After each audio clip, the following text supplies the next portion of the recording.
Imagine करो कहीं जंग हुआ, वहाँ दो जवान थे, एक रेगुलर आर्मी और एक अग्निवीर, और दोनों जवान मारे गए। पता इसमें अंतर क्या है? एक रेगुलर जवान शहीद होगा, लेकिन वहीं अग्निवीर का जवान को शहीद का स्टेटस नहीं मिलता और उसके परिवार को रेगुलर जवान जैसी पेंशन और कैंटीन मेडिकल सुविधाएं भी नहीं मिलती। छोटे से घर में अग्निवीर शहीद हुआ, लैंडमाइन ब्लास्ट में शहीद हुआ। मैं उसे शहीद कह रहा हूं, मगर हिंदुस्तान की सरकार उसे शहीद नहीं कहती। नरेंद्र मोदी उसे शहीद नहीं कहते हैं, नरेंद्र मोदी उसे अग्निवीर कहते हैं। मैं ये नहीं बोलूँगा कि अग्निवीर स्कीम सही है या गलत, मैं बस वो बताऊंगा जो एक 20 से 22 साल का लड़का यूनिफॉर्म पहन के जीता है। अग्निवीर स्कीम ने जो है देश के लाखों युवाओं के सपने तोड़ दिए। अग्निवीर दुनिया की कोई पहली स्कीम नहीं है, ना ही इंडिया पहला देश है जहां जवान को लिमिटेड टाइम के लिए फौज में रखा गया हो। साउथ कोरिया में हर हेल्थी मेल को मैंडेटरी मिलिट्री सर्विस करनी पड़ती है। ये सिस्टम 1957 से चल रहा है। सर्विस पीरियड लगभग 18 से 21 महीने होती है। यहाँ जवान को पहले से पता होता है ये ट्रेनिंग है, कैरियर नहीं। My name is Jin Kim and I served in the South Korean military for 2 years. The law requires every male to serve the military and it is extremely hard to get out of it. If you purposely evade the military duty, you will get jail time. The service is mandatory mainly because our relationship with North Korea. Singapore ने 1967 में national service शुरू की। यहाँ भी youth को 2 साल के लिए आर्मी में भेजा जाता है। After graduating from your post-secondary education, usually around the age of 18, all males will be conscripted into 2 years of military service. और ये स्कीम डिफेंस के साथ साथ कैरियर प्लानिंग सिस्टम से भी जुड़ी हुई है और ऐसा ही कुछ मिलता जुलता रूल इजराइल में भी चलता है। Women have been an integral part of the Israeli military, the IDF, since it was established more than 70 years ago. Just like for their male counterparts, there is a mandatory military conscription for women. लेकिन India में जब कोई लड़का फौज join करता है तो वो सिर्फ जॉब के लिए नहीं आता, वो आइडेंटिटी के लिए आता है। वो यूनिफॉर्म को इज्जत समझता है और शहादत को गर्व। इसलिए इंडिया में आर्मी एक प्रोफेशन नहीं, परंपरा है। इसलिए यहाँ सवाल सैलरी का कम होता है और स्टेटस और सेक्रीफाइस और फ्यूचर का ज़्यादा। सरकार के सलाहकारों को एक बार सोचना चाहिए कि सेना छेड़ने की चीज़ नहीं है। अग्निवीर की नौकरी हमने नहीं छोड़ा है। अग्निवीर में ऐसी कोई पॉलिसी ही नहीं है जिसमें किसी घायल अग्निवीर को रखा जाए। और इसी माइंडसेट के बीच अग्निवीर स्कीम लॉन्च होती है। 14 जून 2022 को गवर्नमेंट ऑफ इंडिया ने एक नई रिक्रूटमेंट स्कीम अनाउंस की जिसका नाम है अग्निपथ स्कीम।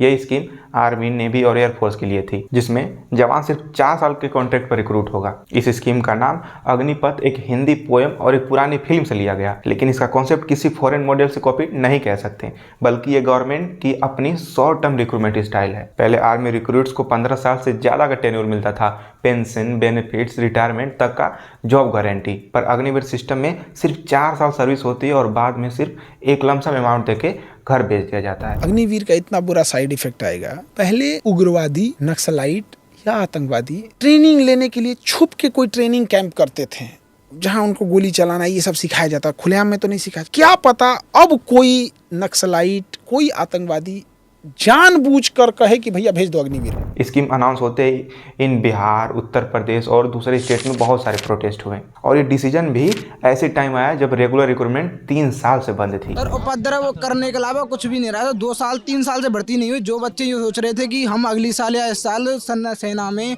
अब मतलब हम लग जाएंगे। सबसे पहले गुस्सा यहीं से निकला। 2020 से 22 तक लड़के यूथ तैयारी कर रहे थे, फिजिकल, रिटर्न, मेडिकल सब क्लियर था और अचानक रूल चेंज हो गया। इसलिए खूब प्रोटेस्ट हुआ, ट्रेन जली, सड़क पे गुस्सा निकला। ये सिर्फ स्कीम के खिलाफ नहीं था, ये अनसर्टेनिटी के खिलाफ था। 4 साल ये डिसीजन किसके लिए बेनिफिशियल है? जवान के लिए या सिस्टम के लिए? इस लड़के को देख लो, रो रहा है, अब भी रो रहा है, आंखों में आंसू देख लो।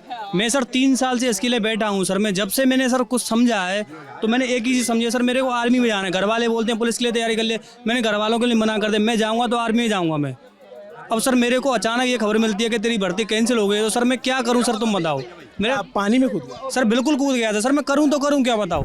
इस स्कीम का ऑफिशियल रीजन था आर्मी में एवरेज एज कम करना और पेंशन बर्डन हल्का करना। गवर्नमेंट बोला सैलरी और स्किल सर्टिफिकेट मिलेगा और कुछ स्टेट पुलिस फोर्स में रिजर्वेशन भी मिल सकता है। पर सच में ये मिला या ये सिर्फ प्रॉमिस ही रह गया? स्कीम में पेंशन नहीं है। 75% जवान 4 साल बाद रिलीज हो जाएंगे और सिर्फ 25% परमानेंट कैडर में ही सेलेक्ट होंगे। कुछ अमाउंट एक साथ मिलता है, पर फ्यूचर की गारंटी कौन देता है? पॉलिटिक्स ने भी इस स्कीम को डिबेट का पॉइंट बनाया और इस कंट्रोवर्सी में एक और आग तब लगी जब कांग्रेस लीडर राहुल गांधी ने कहा कि ये स्कीम जवान को सेक्रीफाइस का इंसल्ट है, क्योंकि अग्निवीर को शहीद का स्टेटस और बेनिफिट्स रेगुलर जवान जैसा नहीं मिलता। अग्निवीर है, आपको कैसा लगा ये अग्निवीर योजना? थोड़ा सा भी अच्छा नहीं लगा।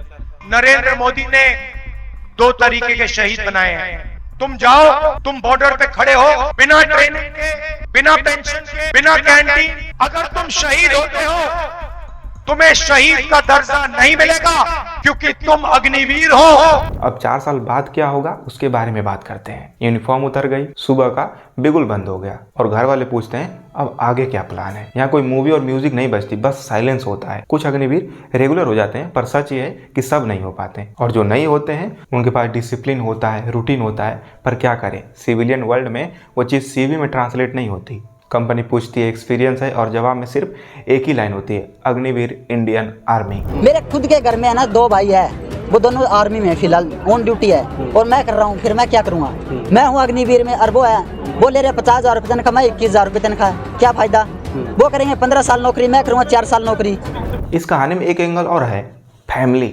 बाप जो गाँव में बोलता है मेरा बेटा फौज में है और 4 साल तक सब प्राउड करते हैं, पर जब 4 साल खत्म होता है तो वही लोग पूछते हैं अब नौकरी कब मिलेगी। ये सवाल गलत नहीं है, ये मजबूरी है। प्रॉब्लम ये है जवान के पास कोई जवाब नहीं होता और सिस्टम को किसी की इमोशन से क्या ही लेना देना। अब हाल ही में सियाचिन में शहीद हुए पहले अग्निवीर गावते अक्षय लक्ष्मण की शहादत के बाद से लगातार सवाल उठ रहे हैं कि उनके परिवार को कितना मुआवजा मिलेगा। मैं ये नहीं बोल रहा हूँ कि अग्निवीर स्कीम फेल है या पास है, मैं सिर्फ ये पूछ रहा हूँ क्या हमने जवान को पूरी सच्चाई बताई? क्या हमने उसे ये बताया कि 4 साल बाद अनसर्टेनिटी होगी? क्या हमने उसके लिए क्लियर सिविलियन ट्रांजिशन प्लान बनाया, या बस ये मान के चल रहे हैं कि डिसिप्लिन सब कुछ सोल्व कर देगा? देश को स्ट्रॉन्ग आर्मी चाहिए, इसमें कोई डाउट नहीं है, पर सवाल ये है स्ट्रॉन्ग आर्मी की कीमत आखिर चुका कौन रहा है? अब अभी ऑपरेशंस की बात कर रहे हो, 7-8 साल लगते हैं अच्छी ट्रेनिंग देके इस लायक बनाने में कि वो कुछ बन सकता है, लीडर बन सकता है, जूनियर लीडर। यहाँ 4 साल में बेचारे को ये नहीं पता यार मैं कहाँ रहूँगा, 4 साल के बाद मेरा क्या भविष्य होगा। इस वीडियो का कोई कंक्लूजन नहीं है, क्योंकि जो लड़का 4 साल बाद घर आता है उसके पास भी कोई क्लियर कंक्लूजन नहीं है। बस एक एक्सपीरियंस होता है और एक सवाल, देश का काम खत्म हो सकता है, पर क्या जवान का फ्यूचर भी उतना ही सिंपल है? तो जितने लोग अग्निवीर की तैयारी कर रहे हैं उन्हें वीडियो जरूर शेयर कर दें और वीडियो लाइक शेयर सब्सक्राइब जरूर करें और कमेंट में अपनी राय बताना बिल्कुल मत भूलना।